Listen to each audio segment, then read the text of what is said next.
జగిత్యాల జిల్లా కోరుట్ల నియోజకవర్గానికి బీజేపీ అభ్యర్థి ధర్మపురి అరవింద్ తరపున ఆ పార్టీ నాయకులు నామినేషన్ దాఖలు చేశారు. ఈ కార్యక్రమంలో చెర్లపల్లి సుఖేందర్ గౌడ్, డాక్టర్ వెంకట్, డాక్టర్ రఘు తదితరులు పాల్గొన్నారు. ఈరోజు ధర్మపురి అరవింద్ భారతీయ జనతా పార్టీ అభ్యర్థి అయిన ధర్మపురి అరవింద్ గారి నామినేషన్ మేము వేయడం జరిగింది. మా అసెంబ్లీ కన్వీనర్ సుఖేందర్ గౌడ్ గారు మరియు రాష్ట్ర నాయకులు డాక్టర్ రాఘవేంద్రరావు గారు మరియు మెట్పల్లి పట్టణ అధ్యక్షులు టీవీ శేఖర్ గారు, జిల్లా భారతీయ జనతా పార్టీ కార్యదర్శి లక్ష్మీ ఎర్ర గారు మరియు నేను డాక్టర్ జయన్ వెంకట్ మేమందరం కలిసి ఈరోజు ధర్మపురి అరవింద్ గారి యొక్క నామినేషన్ వేయడం జరిగింది. ఈరోజు ఈ ప్రాంతంలో చాలామంది ఎదురు చూస్తూ ఉన్నారు.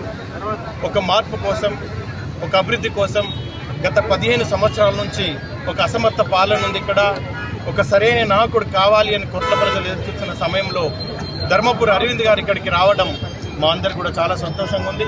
మాతో పాటుగా గ్రామాల్లో ఉన్న ప్రతి ప్రజలు, మహిళలు, యువకులు, రైతులు ముఖ్యంగా ఈరోజు ప్రతి రైతు కోరుకుంటున్నారు ధర్మపురి అరవింద్ గారు ఈ ప్రాంతంలో ఎమ్మెల్యే అయితే మాకు బాగుంటుందని. ఎందుకంటే మాట ఇచ్చిన అరవిందుడు ఈరోజు దాదాపు 40 సంవత్సరాల నుండి ఎదురు చూస్తున్న పోటీ రైతులందరూ మర్చిపోయిన సమయంలో, పసుపోటు అనేది రాదు అని మర్చిపోయిన సమయంలో ధర్మపురి అరవింద్ గారు భారత ప్రధానమంత్రి నరేంద్ర మోడీ గారిని మరి అమిత్ షా గారిని ఒప్పించి భారత ప్రధానమంత్రి నరేంద్ర మోడీ గారిని నిజామాబాద్ పట్టణానికి తీసుకొచ్చి వారి నోటి ద్వారా అనౌన్స్ చేయడం జరిగింది. అనగానే ఇక్కడున్న ఈ ప్రాంత రైతులందరూ కూడా ధర్మపురి అరవింద్ గారి మీద ఒక ప్రత్యేకమైన నమ్మకం ఏర్పడ్డది. ఈ ప్రాంతం యొక్క రైతుల చివరకాల కోరిక చెరుకు ఫ్యాక్టరీ ఓపెన్ చేయడం. కాబట్టి చెరుకు ఫ్యాక్టరీ ఓపెన్ కావాలంటే ధర్మపురి అరవింద్ గారు రావాలని ఈ ప్రాంత ప్రజలందరూ కోరుకుంటున్నారు.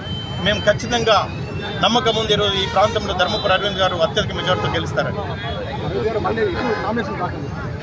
10వ తారీఖున యువకులు ప్రజలందరి సమక్షంలో ధర్మపురి అరవింద్ గారు డైరెక్ట్గా నామినేషన్ ఇస్తారు.